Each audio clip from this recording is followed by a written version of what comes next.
So if you're a digital artist, you're posting on Instagram, you're posting on your portfolio all the time. You know the pressures of having to work faster. And there are a lot of different ways that you can work faster. And I talk a lot about those in other videos. This one, I'm talking about custom brushes. These are basically one brush stroke ways that you can do multiple functions, such as drawing grass or mountains or trees, foliage. Today, I'm going to be teaching you how to create a custom chain brush. And of course, if you want to just pick up all of my chain brushes that I've already made, I have those in the link in the description below. It'll save you a ton of time. And man, it's just fun. It's just freaking fun, man. Just one brush stroke. You've got all the chains you could ever imagine. You'll never need to draw another chain again in your life. One chain link, that's it. The rest takes care of itself. Automated, baby. All right, so let's dig into some chain brushes. I should mention that in my ultimate collection of brushes, I'm converting all of my brushes to Photoshop, Procreate, and in Clip Studio Paint. Yeah, baby. All right, so just so you know what I'm talking about, here's the chain brush. You can draw out a whole streak of these things, and wherever you draw it, whatever shape you draw it in, it's gonna wrap chains around that. So like you can have this wrapping around characters, around hanging from the ceiling, whatever you wanna do. Now, most people, the normal way would be if you were drawing every little chain link. And man, I spent years. I worked on a Ghost Rider comic book for a couple of years, and man, I drew enough chains for a lifetime, okay? And I'll tell you, every single chain, man, that takes time. So what we're gonna do is just draw one chain link. Just one link, baby. That's all you gotta draw for the rest of your life. That's it. Put some love and care into that chain link because it's the only one, okay? Take as long as you need to make that chain link real neat. If you want to do something that's got a little spike hanging out of the side or some kind of a loop to it or something like that, as you do these, you might find that there are more interesting chains that you want to create. And the thing that I would say is you got to make it black and white, and you got to make it on a new layer. Make sure that it's not like you don't have white in your scene. That would have to be on the layer below. Note that I'm doing this on a fresh layer on top of everything because we're going to have to sample this one chain link to make our custom brush.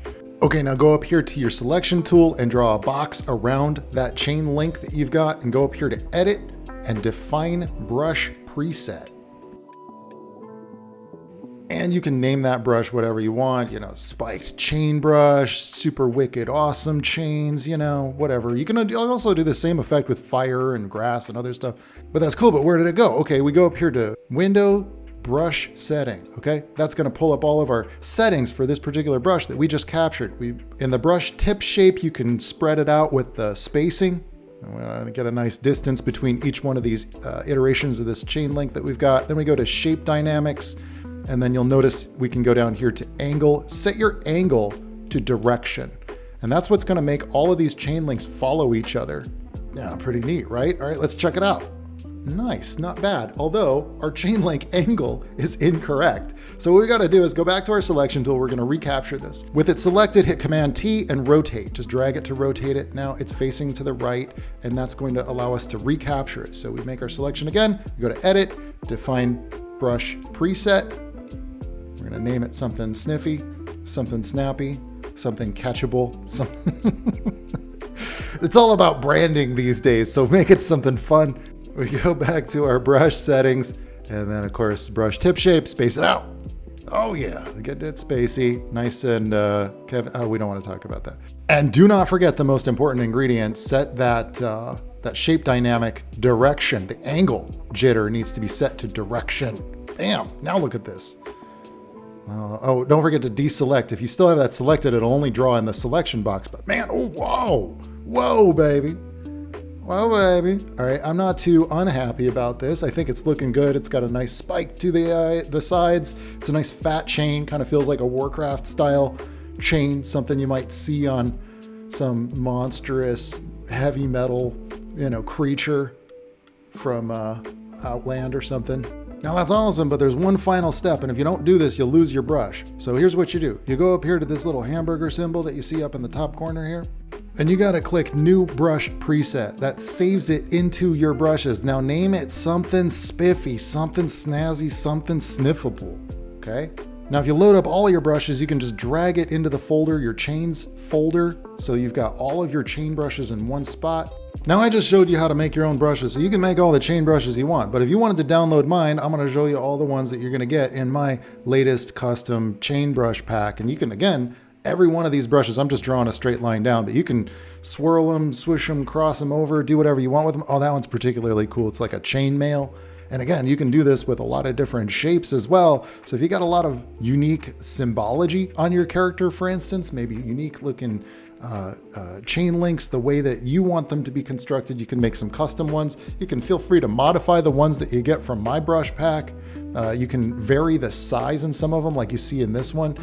You can create really unique looking rings that connect together. And what if you're like, nah, I don't want to just draw black chains. I want to draw like colorful chains. Okay, make a selection by holding the command key and clicking on the layer with your chains on it, and then use an airbrush, select an interesting color, and then just go to town.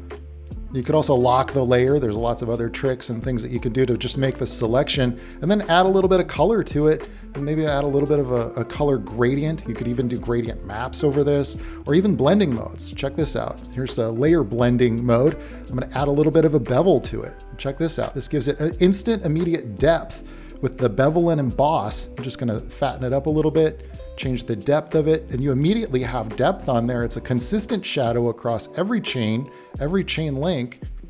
And let's really make this pop by darkening up that background, and you can immediately see how, oh my gosh, in a matter of a couple of brush strokes, you got a really convincing, realistic lit chain link across the board. Sure, you can go in and massage these, but you can imagine just how much time you will save by getting into creating custom brushes for whatever it is that you're painting. You can do this for any kind of a pattern on characters' clothing, brick patterns on walls, background elements, statues, even textures and materials. You can save a ton of time by creating totally Trent's custom brushes. Anyway, I recommend them.